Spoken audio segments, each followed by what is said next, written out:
آج اکثر ہمارے نوجوانوں کو 3 چیزیں بتائی گئی، بھائی موت آئے گی، قبر ہے، قیامت ہوگی، جنت ہے، جہنم ہے۔ کسی کو نہیں پتا برزخ کیا ہے۔ اس سارے سفر کے درمیان ایک بہت لمبا سفر ہے جسے برزخ کا نام دیا گیا۔ آج کسی جوان کو نہیں پتا کہ برزخ کیا ہے، مجھے برزخ سے کیسے گزرنا ہے۔ اکثر یہ کہا جاتا ہے بھائی اتنے علماء روایات پڑھتے ہیں، کتنے بھی گنہگار ہو، محب اہل بیت ہو، قیامت کے دن جناب زہرا کہیں گی اے خدا یہ میرے حسین کا عزادار ہے، اسے جنت میں بھیج دیا جائے، تب تک میں جنت میں نہیں جاؤں گی جب تک میرے حسین پہ گریہ کرنے والے جنت میں نہیں جائیں گے۔ یہ روایات صحیح ہے، الحق ہیں، لیکن برزخ کا کیا ہوگا؟ آج یزید کہاں ہے؟ آج یزید کا باپ کہاں ہے؟ آج جتنے نیک صالحین، خمینی جیسے، مرعشی نجفی جیسے، محمد تقی بازکی، آیت اللہ بہجت کہاں ہیں؟ کیا قبر میں سو رہے ہیں؟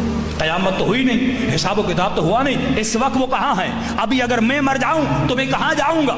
فرمایا ہر انسان جو مرتا ہے، یہ تمام تر روایتیں جو لکھی گئی ہیں کہ منکر و نکیر قبر میں سوال کریں گے۔ قبر سے مراد کیا ہے؟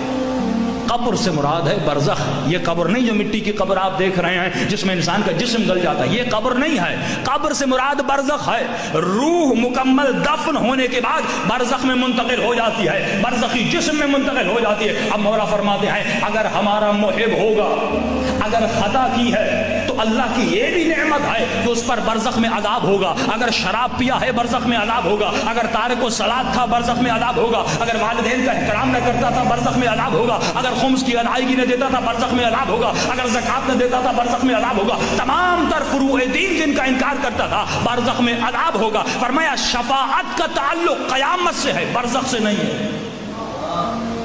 یاد رکھیے گا کہ اہل بیت اگر مدد کریں گے تو قیامت کے دن، یعنی پوری زندگی گناہ کیے لیکن عزادار تھا، پوری زندگی نافرمانی کی لیکن عزادار تھا، اب بی بی فرماتی ہیں یہ برزخ میں جائے گا کیونکہ ہمارا محب ہے، خدا برزخ میں سے پاک کرے گا۔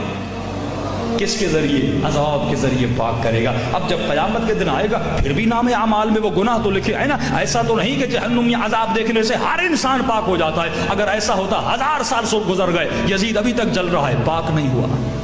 خالدین فیہا، ہمیشہ اس میں رہیں گے۔ شمر ابھی تک جل رہا ہے لیکن قیامت میں بھی پاک نہیں ہوگا۔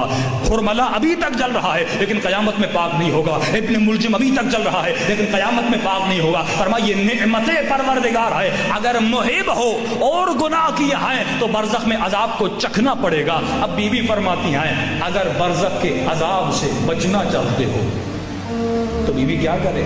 فرمایا توبہ کرو، آسان طریقہ ہے برزخ کے عذاب سے۔ وہاں کوئی اہل بیت مدد کرنے نہیں آئیں گے، مدد ہے قیامت سے، شفاعت کا تعلق قیامت سے ہے، تمام تر قرآن کی آیتوں کا تعلق قیامت سے ہے، برزخ سے نہیں ہے۔ برزخ میں اکیلا چلنا پڑے گا۔ فرمایا اس کا کفن اٹھایا جائے گا، اس کے نام اعمال لکھے جائیں گے، اس کی گردن میں ڈالا جائے گا۔ مولا فرماتے ہیں اتنا وزن زیادہ ہوگا اس کے گناہوں کا کہ کمر جھک جائے گی۔ اب یہ برزخ میں چلے گا۔ یہی عمل جو رمضان کا عمل ہے، 1000 مرتبہ روزانہ جو سورہ انا انزلنا پڑتا ہے، وہ اپنے برزخ کا عمل دیکھ سکتا ہے۔ آیت اللہ عظمیٰ طباطبائی نے اپنی برزخ کو دیکھا۔ ہمارے ابھی ایک دوست ہے، انہوں نے میں نے برزخ کا سفر دیکھا ہے۔ ہر انسان اپنے برزخ کا سفر دیکھ سکتا ہے کہ ابھی میں کس حال میں ہوں، کہ ابھی آ کر بہتری انجام دے۔ بی بی نے فرمایا اب تیری مرضی ہے، تو اگر اپنے گناہوں کو عذاب سے دھونا چاہتا ہے تو جا کر برزخ میں دھو، اگر دنیا میں اپنے گناہوں کو دھونا چاہتا ہے تو بی بی نے کہا شب قدر میں توبہ کے آنسو۔